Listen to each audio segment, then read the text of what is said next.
In this video, we'll show you how to charge on an EcoCharge Level 3 station with your preferred app.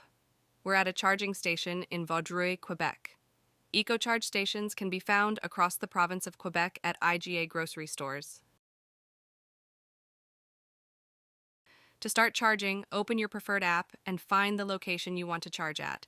Select the station ID that matches the one on the station and proceed with the steps in the app to activate the station. You should see visual feedback on the station that it has received your request to charge. Then, plug the correct connector in your car.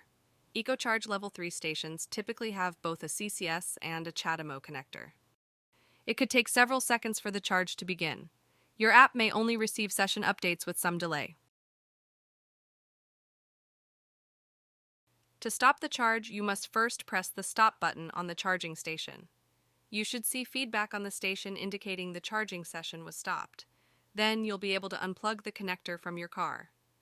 Now that you're all charged up, it's a perfect time to explore the surroundings.